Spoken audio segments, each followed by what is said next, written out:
In Africa, hunger is increasing at alarming rate. Economic wars, drought, and extreme weather are reversing years of progress so that 237 sub-Saharan Africans are chronically undernourished. More than in any other region.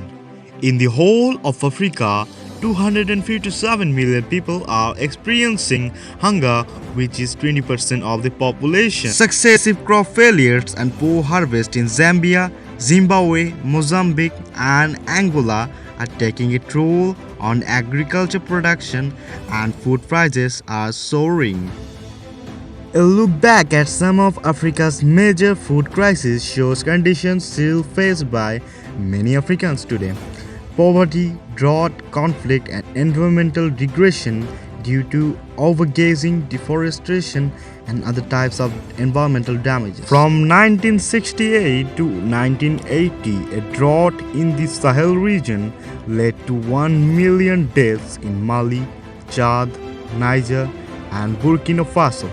From 1980 to 1981, a drought and conflict led to whispered hunger in Uganda. From 1991 to 1992, the Somalia famine was caused by civil war and drought. From 1998 to 2004, during the Second Congo War, more than 3 million people died in the Democratic Republic of the Congo, mainly from starvation and diseases. From 2015 and 16, a strong El Nino affected almost all of the East and Southern Africa, causing food insecurity for more than 15 million people. In 2017, 25 million people, including 15 million children, needed humanitarian assistance in East Africa. In September, intercommunal conflict in Ethiopia led to more than 800,000 people becoming eternally displaced. Instability have led to severe food shortages. Many countries have struggled with extreme poverty for decades. The lack of government and community support isn't actually working in Africa.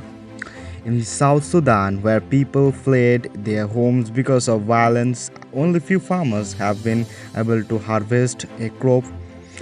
This limits what is available at community markets and raises food prices. And also during rainy season, 60% of the country is inaccessible by road, which limits transportation of food aid as well as goods sent to market. During flash floods and overflowing rivers without crops, roads and bridges, and eventually it stops to relief activities. In such conditions, poor families cannot afford enough foods to keep their children healthy. Eventually, they need emergency help from government agencies or aid groups when they run out of money and foods. Here we are not talking about having low funds or money, we are talking about not having any money or foods at all. These factors were mainly reason behind food crisis in Africa.